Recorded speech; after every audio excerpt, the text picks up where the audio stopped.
rais wetu amefanya yaliyozingatia watu wa Bukene. Kwanza, taarifa zinaonyesha uchumi wa Bukene kwa 80% unategemea kilimo. Uongo kweli? Kwa hiyo rais katika miaka 5 iliyopita amepandisha bajeti ya kilimo maradufu. Bajeti ya kilimo maradufu. Wakati anaingia madarakani, Wizara ya Kilimo, bajeti ya maendeleo ilikuwa bilioni 294. Bilioni 200, lakini ndani ya miaka 4 tu bajeti imepanda mpaka trilioni 1, bilioni 200 na milioni 400. Hii ni matokeo ya mapenzi makubwa ya rais wetu kwa wananchi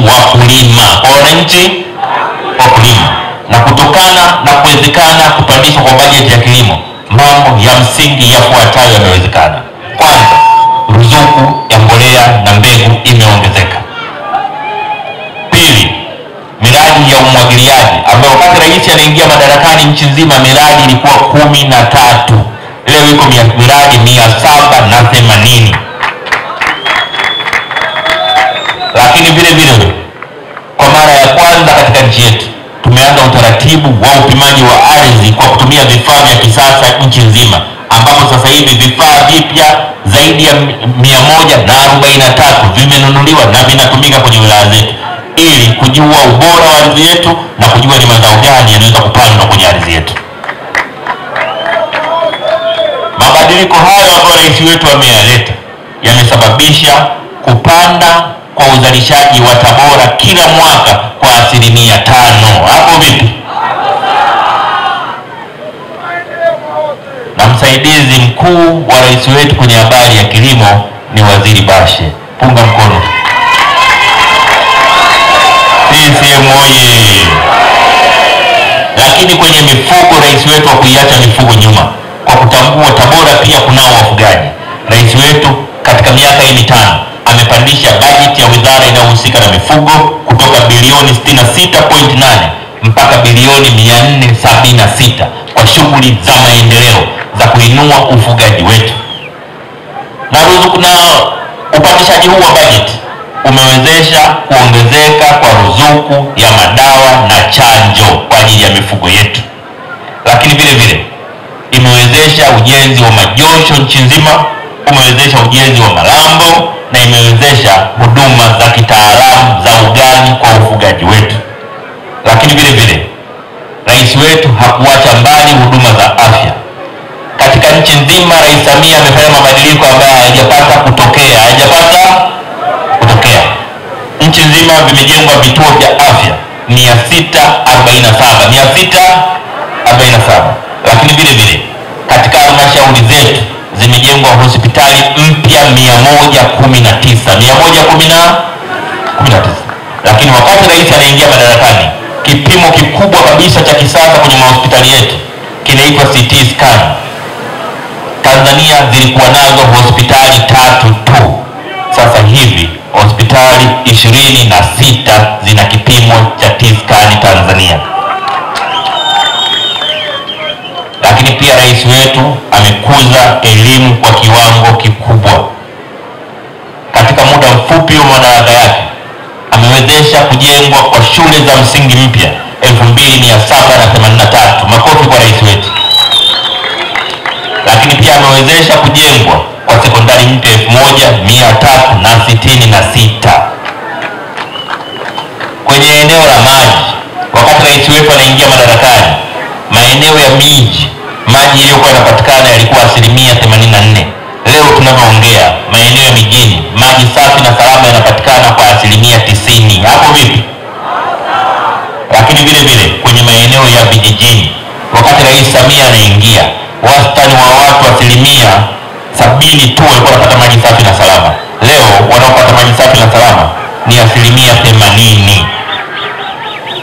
Lakini pia uchumi wetu umeendelea kukua, ambapo miaka 4 iliyopita ukuaji wa uchumi wetu kwa mwaka ulikuwa 4.8. Leo ukuaji wa uchumi wetu ni 5.6. Lakini vile vile rais wetu ameweza kudhibiti mfumuko wa bei. Amedhibiti mfumuko wa bei. Kwenye eneo la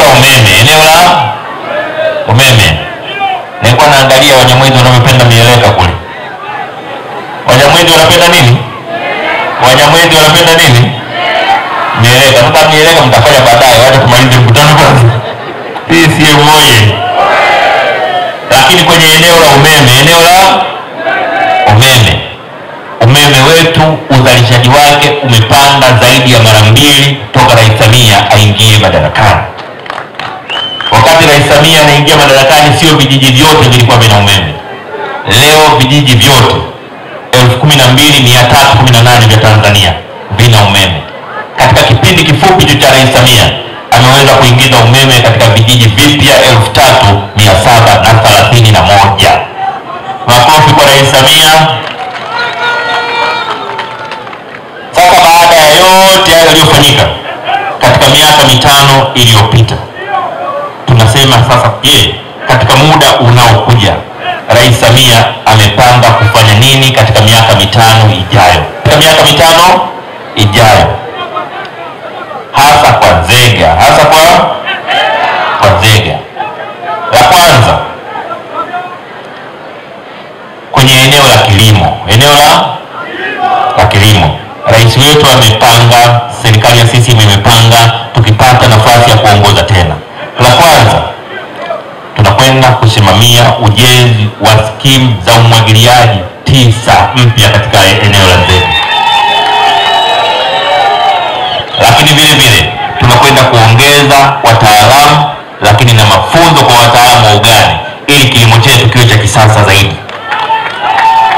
Lakini vile vile tunakwenda kuanzisha kituo cha utafiti wa mbegu, na kituo hiki kimepangwa kuwekwa Nzega. Sasa sijajua, sijui waziri anajipendelea, sijaelewa sana. CCM oye! Lakini vile vile katika miaka 5 inayokuja, serikali ya CCM chini ya Rais Samia imedhamiria kuendeleza utaratibu wa ruzuku ya mbolea na mbegu kwa wakulima.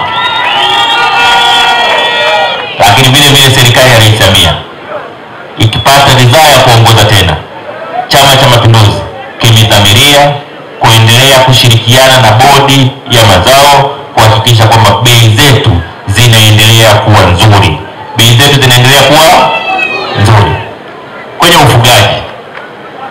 Kwenye ufugaji tumedhamiria Nzega kujenga majosho mapya 6 kwa ajili ya mifugo yetu, machinjio za kisasa 4, lakini vile vile ruzuku ya chanjo na madawa ya mifugo yetu inaenda kuendelea kutolewa. Hapo vipi? Lakini pia huduma za kitaalamu kwa wafugaji wetu nazo zitatolewa katika miaka 5 inayokuja. Kwenye eneo la biashara tumedhamiria katika miaka 5 ijayo, kwanza kujenga soko la kisasa Bukene. Soko la kisasa wapi? Wanaotaka soko la kisasa mikono juu. Wote mnataka Lakini vile vile katika miaka 5 inayokuja, mazingira ya biashara, kufanya biashara zetu zifanyike vizuri zaidi, kufanya mamlaka za kodi ziendeleze urafiki na wafanyabiashara. Utaratibu wa kukimbizana na mamlaka za kodi tunasema hatutaki. Tunataka utaratibu wa kirafiki, ambao umeonyesha kwamba Watanzania wakielimishwa vizuri wanatoa kodi nyingi kuliko ukiwakimbiza. Na ndio maana kodi ya Tanzania imepanda sana katika miaka 4 ya Rais Samia, kwa sababu toka alipoanzia utaratibu wa mazungumzo na walipa kodi, kodi imekuwa ikiongezeka kila mwaka. Lakini vile vile tumedhamiria katika miaka 5 inayokuja, kwanza kwa kutambua wafanyabiashara wadogo, wajasiriamali wadogo wanahitaji sana kufanya kazi lakini hawana mitaji. Rais wetu amesema katika siku 100 za kwanza anakwenda kutenga bilioni 200 kwa ajili ya wajasiriamali wadogo.